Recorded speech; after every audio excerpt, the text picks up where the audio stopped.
आपण आंदोलन करताय, काय आपल्या प्रमुख मागण्या? मी प्रतिपाल पटले, गोंदिया जिल्हा मीटर रीडर युनियन संघाचा अध्यक्ष आहे. मी तुम्हाला सांगू इच्छितो की आम्ही रात्रंदिवस म्हणजे प्रत्येक ऋतूमध्ये किंवा दिवस रात्र, उन्हाळा, हिवाळा, पावसाळा असो किंवा कोरोना काळपासून कोणत्याही स्थितीमध्ये न आमचा कोणता त्योहार असतो, न शनिवार ना रविवार, काही नाही. सगळ्या दिवशी आम्ही कोणत्याही ह्या महावितरणची आजपर्यंत सेवा केला आहे, मीटर रीडरचे काम केले आहे. कमीत कमी 15 ते 20 वर्षापासून आम्ही रेग्युलरपणे काम करत आहोत. आणि आता शासनाच्या नवीन धोरणामुळे प्रीपेड स्मार्ट मीटर लागत असल्यामुळे आमचा रोजगार आज आणि उद्या नाहीतर हा कधीतरी जाणारच आहे.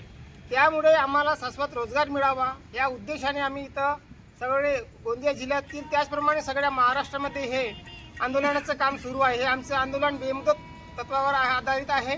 आमच्या विशेष मागण्या म्हणजे आम्हाला काहीतरी स्मार्ट मीटर लागो किंवा न लागो, आमचा त्यात काही विरोध नाही. स्मार्ट मीटरला आमचा विरोध नाही, परंतु आम्हाला स्मार्ट मीटर लागल्यावर ऑटोमॅटिक जे आमचे काम जाणार आहे ते आमचे काम गेल्या नाही पाहिजे. आम्हाला शाश्वत रोजगार मिळाला पाहिजे. आमच्या ज्या मागण्या आहेत की आम्हाला PF वगैरे जी देय भत्ती आहे ते मिळाल्या पाहिजे, हरियाणा पॅटर्न लागू झाल्या पाहिजे आणि कंत्राटी विरहित काम म्हणजे आम्हाला मिळाला पाहिजे. हे आमच्या प्रमुख मागण्या आहेत. किती लोक तुमच्या आंदोलनात सहभागी आहे? आमच्या आंदोलनामध्ये आमच्या गोंदिया जिल्ह्याचे 60 मीटर रीडर लोक सामील आहेत. आणि गोंदिया जिल्ह्याचे 60 आहेत, परंतु प्रत्येक महाराष्ट्रामध्ये कमीत कमी 60 ते 65 हजार मीटर रीडर हे कामगार संपावर आहेत. एकीकडे बेरोजगारीची संख्या वाढते आणि जे लोक काम करतात आहे, अशातच ह्या नवीन स्मार्ट मीटरमुळे तुमचंही काम जाणार आहे असं तुमचं म्हणणं आहे. सरकारने रोजगार वाढवण्यावर भर द्यायला पाहिजे की रोजगार कमी करण्यावर, याच्याबद्दल काय बोलाल?